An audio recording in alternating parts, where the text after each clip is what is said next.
Now let's take a look at the classification of plants. So plants can be classified into vascular plants which have vascular tissue like xylem and phloem for transport, as well as non-vascular plants which do not have any vascular tissue.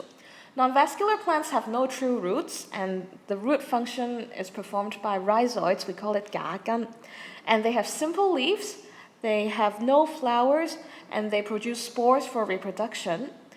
They like to live in shady and damp places. One example would be mosses.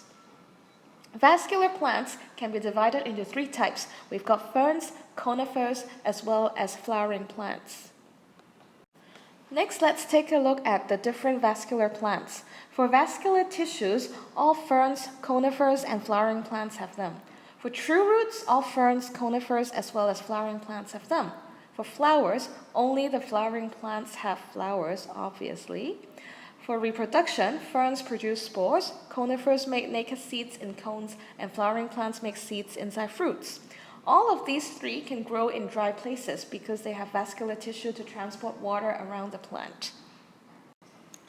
Next, let's take a look at the classification of flowering plants. They can be monocots or dicots. Monocots have one cotyledon in their seeds, while for dicots they have two cotyledons in their seeds.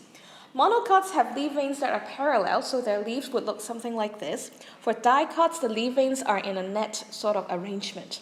In monocots, the petal number in flowers are usually multiples of 3, while for dicots, the petal number is usually in multiples of 4 or 5.